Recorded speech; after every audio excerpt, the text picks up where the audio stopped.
북한과 러시아의 군사 동맹이 현실화했습니다. 북한이 러시아를 돕기 위해 우크라이나 전쟁에 병력을 보내기 시작한 것으로 보입니다.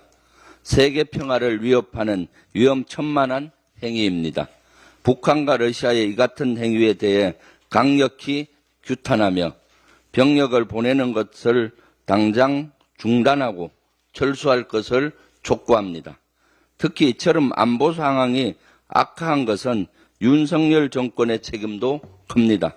앞서 윤석열 대통령은 지난해 7월 우크라이나를 방문해서 생즉사, 사즉생의 정신으로 함께 싸우면 자유와 민주주의를 지켜낼 수 있을 것이라고 말했습니다. 또 미국, 폴란드 등을 통해 우크라이나에 한국산 포탄을 우회 지원했다는 의혹도 제기된 바 있습니다. 이는 러시아를 자극하는 것은 물론 적대국으로 만드는 결과를 초래했습니다. 건드릴 필요 없는 벌집을 건드린 것과 같습니다.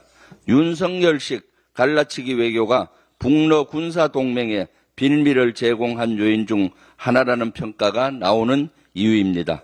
결국 그 피해는 우리 국민이 감당해야 할 몫입니다. 정부는 국민이 안심할 수 있도록 신중하게 현 상황을 관리해야 합니다. 불필요하게 긴장을 높이는 언행 또한 없어야 합니다. 특히 북한에서 러시아에 병력을 보내는 것에 대한 대응한다는 이유로 우크라이나에 살상무기를 직접 지원하는 우를 범해서는 안 될 것입니다.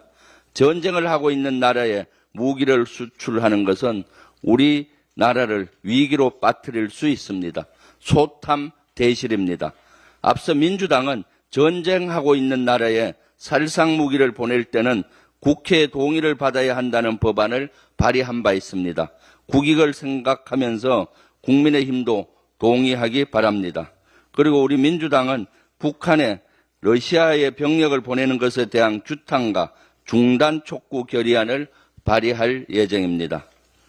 윤석열 대통령과 한동훈 국민의힘 대표가 오늘 오후 만납니다. 대통령실은 한동훈 대표의 독대 요청을 면담으로 급을 낮춰 수용했습니다. 집권 여당 대표의 독대 요청을 사실상 묵살한 것입니다. 형식에 어쨌든 내용과 행동이 중요합니다.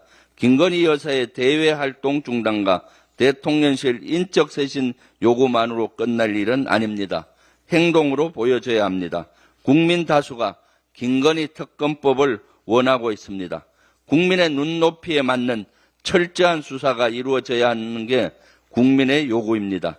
지난 금요일 발표된 한국갤럽조사에 따르면 윤석열 대통령의 국정 지지율은 22%입니다.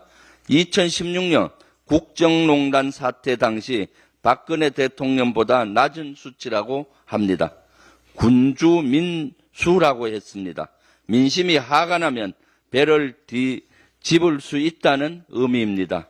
윤석열 대통령과 또 거부권을 행사하고 윤석열 대통령이 또다시 거부권을 행사하고 국민의힘이 이에 동조한다면 둘 다 무너질 수 있다는 것을 명심하기 바랍니다. 이상입니다.